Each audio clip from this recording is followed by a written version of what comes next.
नरेंद्र मोदी ने तीसरी बार भारत के प्रधानमंत्री पद की शपथ ले ली है। अलग अलग जो गठबंधन के जो सहयोगी हैं उनको मंत्रालय दिए गए हैं। लेकिन एक बात जिसकी पूरे फसाने में बहुत कम लोगों ने, या मैं कहूँगी ना के बराबर लोगों ने जिक्र किया, वो है मुस्लिम लोगों की, मुस्लिम धर्म के, इस्लाम धर्म के मानने वाले लोगों की अनुपस्थिति। मैं मुसलमान समाज की बात कर रहा हूँ। मुसलमान भाइयों में जो हमारे पसमंदा भाई बहन हैं, इनके साथ इतना भेदभाव हुआ है। भाइयों बहनों, इस भेदभाव का नुकसान उनकी कई पीढ़ियों को भुगतना पड़ा।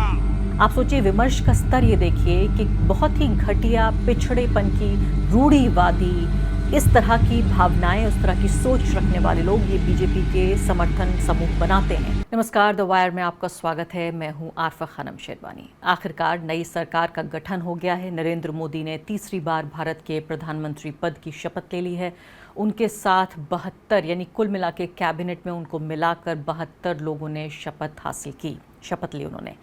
और इसमें बताया जा रहा है कि बहुत ही बैलेंस्ड, बहुत संतुलित ये कैबिनेट होगी, जिसमें हर जो जाति है, क्षेत्र है, राज्य है, उस सब का पूरा ध्यान रखा गया है कि जिस तरह से ये चुनाव लड़ा गया, जिस तरह से आगे हमारे सामने नतीजे आए, जिस तरह से अलग अलग जो गठबंधन के जो सहयोगी हैं उनको मंत्रालय दिए गए हैं। ये पूरा जो 72 लोगों का प्रधानमंत्री के सहित जो है वो पूरा 15% जो कहा जाता है, यानी कि पूरा जो हमारी जितनी सीटें हैं लोकसभा में उसका 15% होना चाहिए, यानी कि अब सिर्फ 9 और मंत्रियों का इजाफा हो सकता है। तो आगे चल के जो मंत्रिमंडल है उसका एक्सपेंशन होगा और ज़्यादा मंत्री उसमें शामिल होंगे। लेकिन एक बात जिसकी पूरे फसाने में बहुत कम लोगों ने, या मैं कहूँगी ना के बराबर लोगों ने जिक्र किया, वो है मुस्लिम लोगों की, मुस्लिम धर्म के, इस्लाम धर्म के मानने वाले लोगों की अनुपस्थिति। यहाँ पर ये प्रिंट की आप रिपोर्ट देखिए जो कहती है कि पूरे तरीके से हर तरह से ध्यान रखा गया है तमाम तरह के संतुलन का। जो मोदी 3.0 है उसमें 10 दलित मंत्री हैं और 5 जो धार्मिक अल्पसंख्यक हैं उनमें से हैं, लेकिन मुस्लिम कोई नहीं है।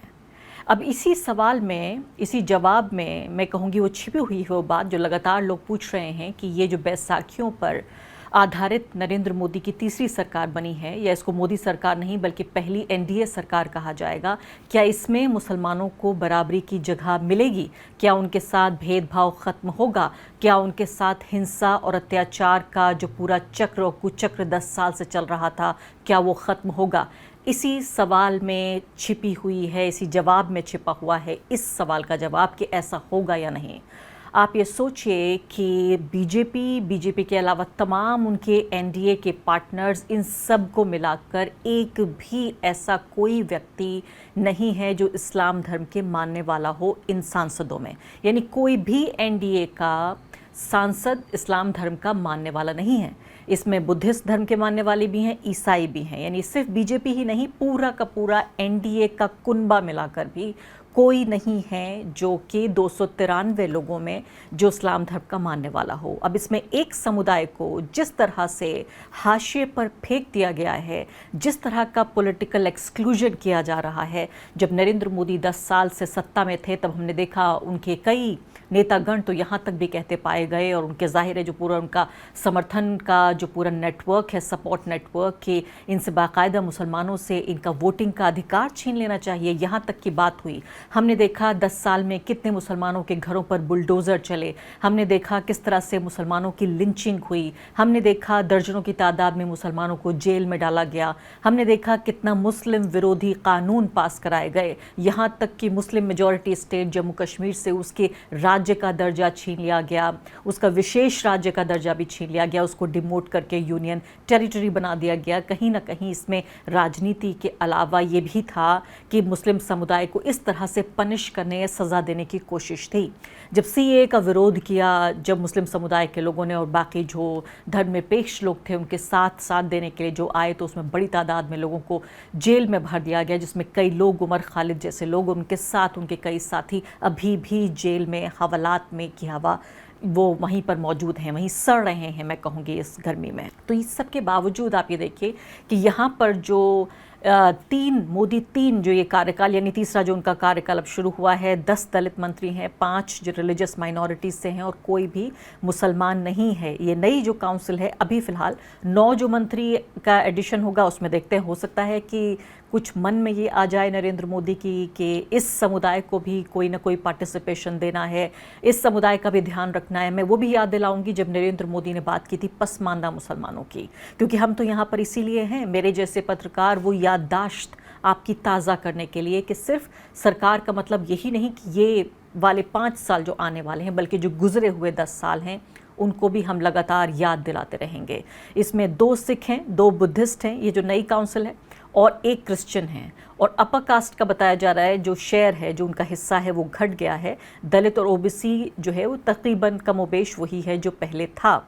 इसमें अब आप ये देखिए कि जो 5 मिनिस्टर्स हैं जो माइनॉरिटी कम्युनिटी से आते हैं, इसमें एक नाम पर आपको ज़रूर हैरानी होगी, और उसमें हरदीप सिंह पुरी हैं, रवनीत सिंह बिट्टू हैं, ये नया नाम है, जॉर्ज कुरियन हैं, किरण रिजिजू हैं, ये बुद्धिस्ट धर्म के मानने वाले हैं, और रामदास अठावले हैं। पुरी और अठावले राज्यसभा के एमपी हैं, और रिजिजू लोकसभा का चुनाव जीत चुके हैं अरुणाचल प्रदेश से। बिट्टू जो हैं वो ये चुनाव हार चुके हैं पंजाब से, और कुरियन जो हैं वो केरला से बीजेपी के जनरल सेक्रेटरी हैं और उन्होंने चुनाव नहीं लड़ा। यानी ये मान के चल रहे हैं कि इनको 6 महीने के भीतर, जो एक तरीका होता है तकनीकी रूप से देखें तो, इनको राज्यसभा के ज़रिए चुन लिया जाएगा। यानी वो लोग जिन्होंने लोकसभा का चुनाव नहीं लड़ा, जो राज्यसभा के अभी भी एमपी नहीं हैं, उनको ये कार्यकाल, ये पद दिया गया है, ये इनको उपाधि दी गई है कि अब आप मंत्री कहलाए जाएंगे। तो आखिरी बार आप समझिए कि कौन मंत्री था आखिरी बार। अब 2024 चल रहा है, 2024 का बिल्कुल 6ठा महीना चल रहा है, बीच का साल में हम पहुंच चुके हैं। 2022 में आखिरी बार मुख्तार अब्बास नकवी, मुस्लिम नाम का व्यक्ति, जो मोदी सरकार में मंत्री थे, 2022 में उन्होंने इस्तीफ़ा दे दिया था और राज्यसभा में दोबारा उनको नहीं चुना गया था। यानी उनको बता दिया गया होगा कि आपका कोई भविष्य नहीं है। उसके बाद से कोई मंत्री नहीं है। हद तो ये है कि जो अल्पसंख्यक मंत्रालय है, अभी भी देखना बाकी होगा, ये भी इतिहास रचती है मोदी सरकार, नरेंद्र मोदी, उनकी पार्टी बीजेपी, के अल्पसंख्यक मंत्रालय के लिए भी इनके पास इतने लोग मिलाकर कोई अल्पसंख्यक नहीं है। मुसलमान भी नहीं, सिख भी नहीं है, ईसाई भी नहीं है, बुद्धिस्ट भी नहीं है। पिछली बार स्मृति ईरानी को ये चार्ज दिया गया था जिसमें गलत सूचना पहुंचाने की कोशिश कर रहे थे लोग कि उन्होंने एक पारसी व्यक्ति से शादी की है, तो क्या स्मृति ईरानी अब पारसी हो जाएंगी। ये बात जब मैंने पिछली बार उठाई थी तो इस बात का जवाब दिया गया था आईटी सेल के ज़रिए। तो अब आप ये देखिए कि मुस्लिम मिनिस्टर, मैंने आपको बताया कि मुख्तार अब्बास नकवी इसमें आखिरी हुआ करते थे, और यहाँ पर मैंने जब ये ट्वीट किया तो यहाँ मुझे हंसी आती है और दुख भी होता है कि किस हद तक निम्नतम स्तर पर ये विमर्श पहुँच रहा है बातचीत का। इस ट्वीट को जब जवाब दे रहे थे लोग, तो बार बार मैं भी जवाब भी आपको पढ़ के सुनाऊंगी। उन जवाबों में ये कह रहे थे कि देखिए, जब ये क्या ज़रूरी है कि एक उस समुदाय का व्यक्ति ही उस समुदाय को रिप्रेजेंट करे। यानी आप इस पूरे काउंसिल को देखें तो इसमें उत्तर प्रदेश का रिप्रेजेंटेशन मिलेगा, आपको मध्य प्रदेश का मिलेगा, नॉर्थ ईस्ट का मिलेगा, तमाम राज्यों का रिप्रेजेंटेशन है, तमाम कास्ट ग्रुप का रिप्रेजेंटेशन है। पूरी सोशल इंजीनियरिंग की पूरी जो परिभाषा है वो इसी पर आधारित है कि जिस समुदाय से ताल्लुक़ रखने वाले लोग हैं उन समुदाय के लोगों को एक तरह की नुमाइंदगी देकर उनकी हौसला अफजाई की जाती है। क्योंकि ये माना जाता है, अगर पॉलिटिकल साइंस की बुनियादी आप परिभाषा को भी देखिए, कि आप जिस बैकग्राउंड से आते हैं, आपके मसलों को, आपकी आकांक्षाओं को, आपकी उम्मीदों को, आपके संघर्षों को उस समुदाय से जुड़े हुए लोग बेहतर समझ सकते हैं। क्योंकि हम अभी उस विकसित स्टेज पर नहीं आए हैं जहां आपकी, मेरी, नेताओं की और जो भी लोग हैं जो नीति निर्धारण करते हैं उनकी कोई पहचान मायने नहीं रखती है। और इसलिए हमने देखा कैसे अलग अलग समुदाय के लोग, उत्तर प्रदेश से लेकर, मध्य प्रदेश से लेकर, कर्नाटका से लेकर, हर जगह पर पूरा चुनाव ये कास्ट एरिथमेटिक पर आधारित था, पूरा चुनाव ये धर्म पर आधारित था। तो इस पूरे चुनाव को, यानी चुनाव लड़ा गया इस तरह से, लेकिन हमें बताया जा रहा है कि कोई फ़र्क नहीं पड़ता। दूसरा बड़ा आर्ग्यूमेंट ये दिया जा रहा है कि जब नरेंद्र मोदी को मुसलमानों ने वोट नहीं दिया तो नरेंद्र मोदी से वो हिस्सेदारी की मांग कैसे कर सकते हैं। इसका भी मैं एक ही पल में जवाब दूंगी। लेकिन यहाँ पर ये अमिताभ तिवारी जो जाने माने पॉलिटिकल एनालिस्ट हैं, मिंट की मैं रिपोर्ट पढ़ रही थी, उन्होंने बताया है एक हिसाब किताब करके कि 60% जो मिनिस्टर्स हैं वो ओबीसी, एससी, एसटी और माइनॉरिटी कम्युनिटी से आते हैं। क्योंकि आबादी इसी समुदाय की ज़्यादा है, इनको अगर मिला लिया जाए तो 65% लोग आ रहे हैं। उत्तर प्रदेश में बुरी तरह हारने के बाद भी आप सोचिए कि कितने ज़्यादा जो सांसद हैं वो घट गए हैं नंबर में। बीजेपी की इस कमज़ोर जीत की सबसे बड़ी वजह ये है कि सुपड़ा साफ होने से बस ज़रा सा पीछे रह गई भाजपा। तब भी आप ये देखिए कि 2019 में 10 मंत्री थे और इस बार 9 मंत्री हैं, और उस 10 में से 7 मंत्रियों ने, उत्तर प्रदेश से जुड़े हुए 10 मंत्री थे, उनमें से 7 चुनाव हार गए इस बार। उसके बावजूद भी बहुत ज़्यादा फर्क इसमें नहीं पड़ा है। 29 जो सांसद थे उनका नुकसान हुआ था। और इस बार भी जो 9 मिनिस्टर हैं जिन्होंने शपथ ली है कल, उसमें 4 जो हैं वो ओबीसी से आते हैं, अदर बैकवर्ड कम्युनिटीज़, और 3 अपर कास्ट से आते हैं और 2 दलित समुदाय से आते हैं। यानी पूरे तरीके से यहाँ भी ध्यान रखा गया है। तो मैं आपको बता रही थी कि जो एनडीए मिलाकर भी पूरा ये कुनबा है, उसमें एक भी सांसद मुस्लिम समुदाय का नहीं है। जो 25 सांसद चुने गए हैं, या तो वो इंडिया अलायंस की तरफ से चुने गए हैं या फिर उनमें से कुछ जो हैं वो इंडिपेंडेंट हैं। मैं मुसलमान समाज की बात कर रहा हूं। मुसलमान भाइयों में जो हमारे पसमानदा भाई बहन हैं, जो पिछड़े हुए हैं, मैं उनकी बात करता हूं। पसमानदा मुसलमान मोची होते हैं, भिस्ती होते हैं, जोगी होते हैं, लाल बेंगी होते हैं, बटियारा होते हैं, मिरासी होते हैं, डफाली होते हैं, मुकेरी होते हैं, मदारी होते हैं, जुलाहा होते हैं, लंबाई होते हैं, बेदा होते हैं, बामणिया भी होते हैं, छिया होते हैं, लहरी होते हैं, हल्दर होते हैं, सिकदर होते हैं। कितनी ही जातियां,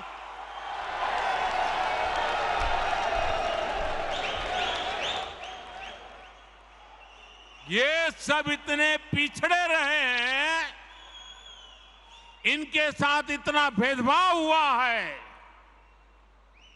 भाइयों बहनों, इस भेदभाव का नुकसान उनकी कई पीढ़ियों को भुगतना पड़ा। कांग्रेस, सपा जैसी पार्टियों ने हमेशा तुष्टीकरण की राजनीति की और मुसलमानों के राजनीतिक, सामाजिक, आर्थिक उत्थान के लिए कभी कुछ नहीं किया। और जब मैं पसमानदा मुसलमानों की मुसीबत की चर्चा करता हूं तो इनके बाल खड़े हो जाते हैं, क्योंकि ये ऊपर के लोगों ने मलाई खाई है और ये पसमानदा मुसलमानों को भी उसी हालत में जीने के लिए इन लोगों ने मजबूर कर दिया है। आपने सुना प्रधानमंत्री नरेंद्र मोदी को बड़े ही, मैं कहूँगी बहुत गहरे अंदाज में और बड़े ही भाव के साथ वो पसमानदा मुसलमानों के बारे में बातचीत कर रहे थे कि पसमानदा मुसलमानों के बारे में उनकी जानकारी भी सुनकर मैं बड़ा हैरान हुई और बड़ा प्रभावित भी हुई कि उन्होंने बताया कि भाई नाई भी होते हैं, जुलाहे भी होते हैं, भिश्ती भी होते हैं, और लगातार वो पूरे 1.5 मिनट तक उनके बारे में बात करते रहे। और उन्होंने ये भी कबूल कर लिया कि देखिए इनके साथ भेदभाव होता है। बहुत सारे पसमानदा मुसलमानों को खड़ा भी किया जा रहा है सोशल मीडिया पर, उन लोगों के खिलाफ जो कि नरेंद्र मोदी के आलोचक हैं, और इत्तेफाक से हो सकता है मुसलमानों में जो उच्च जातियां हैं उनसे आते होंगे, और उनको उनके खिलाफ खड़ा करने की ये कोशिश है कि देखिए पसमानदा जो मुसलमान हैं वो नरेंद्र मोदी के करीब हैं, वो नरेंद्र मोदी को वोट करते हैं, नरेंद्र मोदी उनके हमदर्द हैं, उनके बारे में सोचते हैं। मोदी जी, एक तरफ अगर आप ये आरोप लगाते हैं कि कांग्रेस पार्टी ने पसमानदा मुसलमानों के साथ ज्यादती की है और जो उच्च जाति के मुसलमान हैं जिन्हें अशराफ कहा जाता है उनके लोगों को प्राथमिकता दी है, तो आप एक अच्छी राजनीति तो कर सकते थे। किसी भिश्ती, किसी नाई, किसी जुलाहे और तमाम जो आपने जातियों का जिक्र किया उनमें से किसी जाति के 2-4 लोगों को कम से कम मुसलमानों में मंत्री आप बना देते। चुनावी भाषणों के लिए तो बहुत अच्छा है ये मधुर भाषा जिसमें आप मुसलमानों को कास्ट के आधार पर बांटने की कोशिश कर रहे हैं। तो मैं कहती हूँ बांटते हुए कम से कम मुस्लिम समुदाय में ये जो कमज़ोर तबके के लोग हैं, आपने खुद माना कि भेदभाव होता है, आपने खुद माना कि उनके लिए ये किस तरह से ऐतिहासिक रूप से उनके साथ ज्यादती हुई है। तो इस ज्यादती को अब आप तीसरा कार्यकाल है आपका, आप इसको अच्छी तरह समझते हैं, आप गुजरात से मुसलमानों को समझते हुए आए हैं, तो क्यों नहीं आपने कुछ कोर्स करेक्शन करने की कोशिश की? क्यों नहीं आपने कांग्रेस पार्टी की गलतियों को सुधारने की कोशिश की? हमेशा इस बात को कहा जाता है कि बीजेपी को वोट नहीं देते मुसलमान, इसलिए उनको हिस्सेदारी नहीं मिलती। यहाँ सबसे ज़्यादा हैरानी की बात यह है, ये शाहनवाज हुसैन का मैंने इंटरव्यू किया था, जब मैंने उनसे पूछा कि भाई आप रिप्रेजेंटेशन क्यों नहीं देते मुसलमानों को, क्यों टिकट नहीं देते मुसलमानों को 2014, 2019 और अब 2024। 2014 में जब से शाहनवाज हुसैन हारे चुनाव, तब से उनको दोबारा कभी टिकट नहीं मिला। इसके बाद अभी केरला से एक व्यक्ति को दिया गया था टिकट और वो तो हार गए। तो पूरे आप सोचिए कि 543 जो सीटें हैं उनमें से एक भी ना तो उनके पार्टनर्स ना वो खुद कोई भी चुन के नहीं आया। तो प्रधानमंत्री मोदी जी से मैं ये सवाल पूछना चाहती हूँ कि क्या अगर आप ये बदलना चाहते हैं कि अगर मुसलमान वोट नहीं देते तो आप कम से कम उन्हें शामिल करने की कोशिश तो कीजिए। अगर आप मुसलमानों के खिलाफ, आप मुसलमानों के साथ जो भेदभाव हो रहा है, जो पसमानदा मुसलमान हैं, बैकवर्ड मुसलमान हैं, तो उनको बेहतर करने की आप कोशिश तो कीजिए। मैं देखना चाहूँगी कि अभी जो 9 मंत्री बाकी हैं, क्या उनमें किसी पसमानदा मुसलमान को शामिल किया जाएगा? अब मैं उस बहुत ही निम्न दर्जे के विमर्श के बारे में, निम्न दर्जे की बातचीत के बारे में यहाँ जिक्र करना चाहती हूँ कि जब ये मैंने ट्वीट किया कि 293 एमपी हैं, 72 मिनिस्टर हैं और 0 मुसलमान हैं, जब मैंने ट्वीट किया कि किस तरह से आप बाहर रखना चाहते हैं, एक एक्सक्लूजनरी पॉलिटिक्स करना चाहते हैं डिज़ाइन के साथ बाकायदा, आपने, ऐसा नहीं है कि ये इत्तेफाक है कि देखिए हमने तो 20 लोगों को टिकट दिया था लेकिन कोई भी चुन के नहीं आया, तो इसमें हम क्या कर सकते हैं।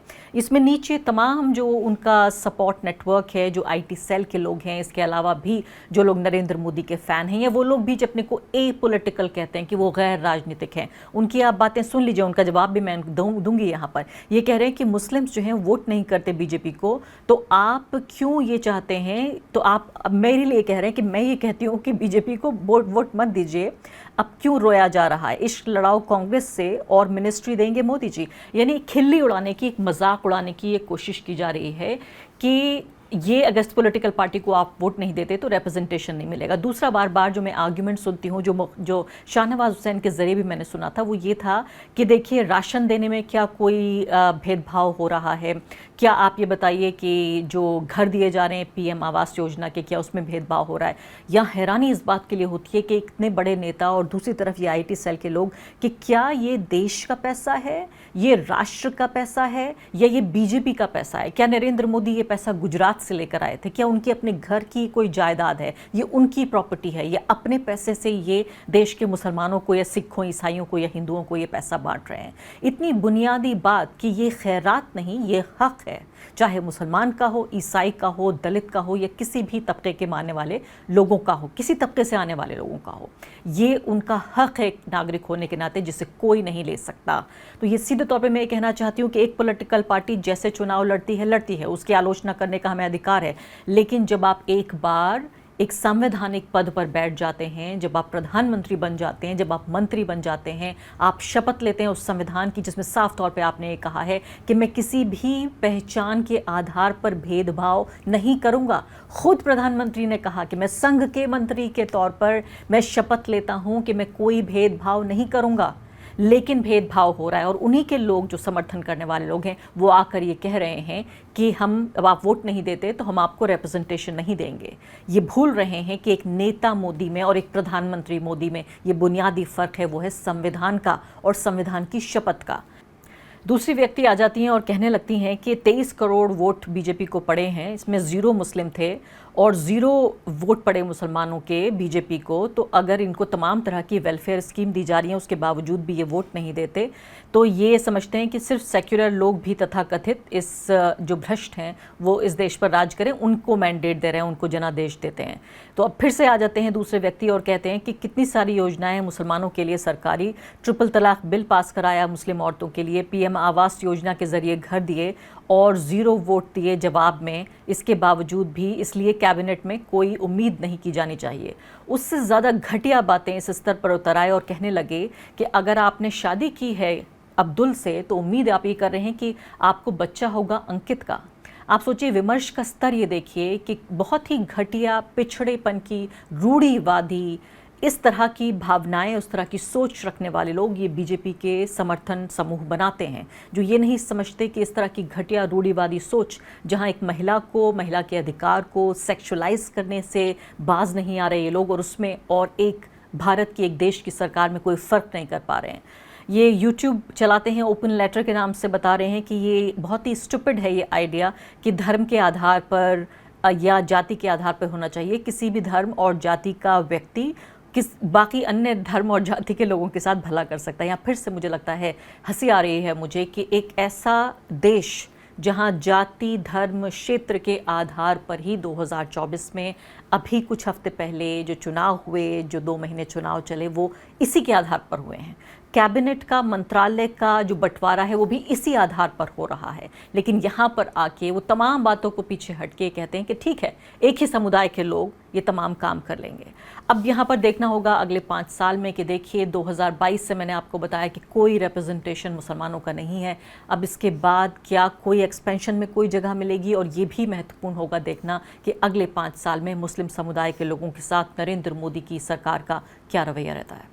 द वायर के और वीडियोस देखने के लिए सब्सक्राइब करें और बेल आइकन पर क्लिक करें। स्वतंत्र पत्रकारिता की आर्थिक मदद करने के लिए डिस्क्रिप्शन में दिए गए लिंक पर जाएं और अपनी राशि चुनें।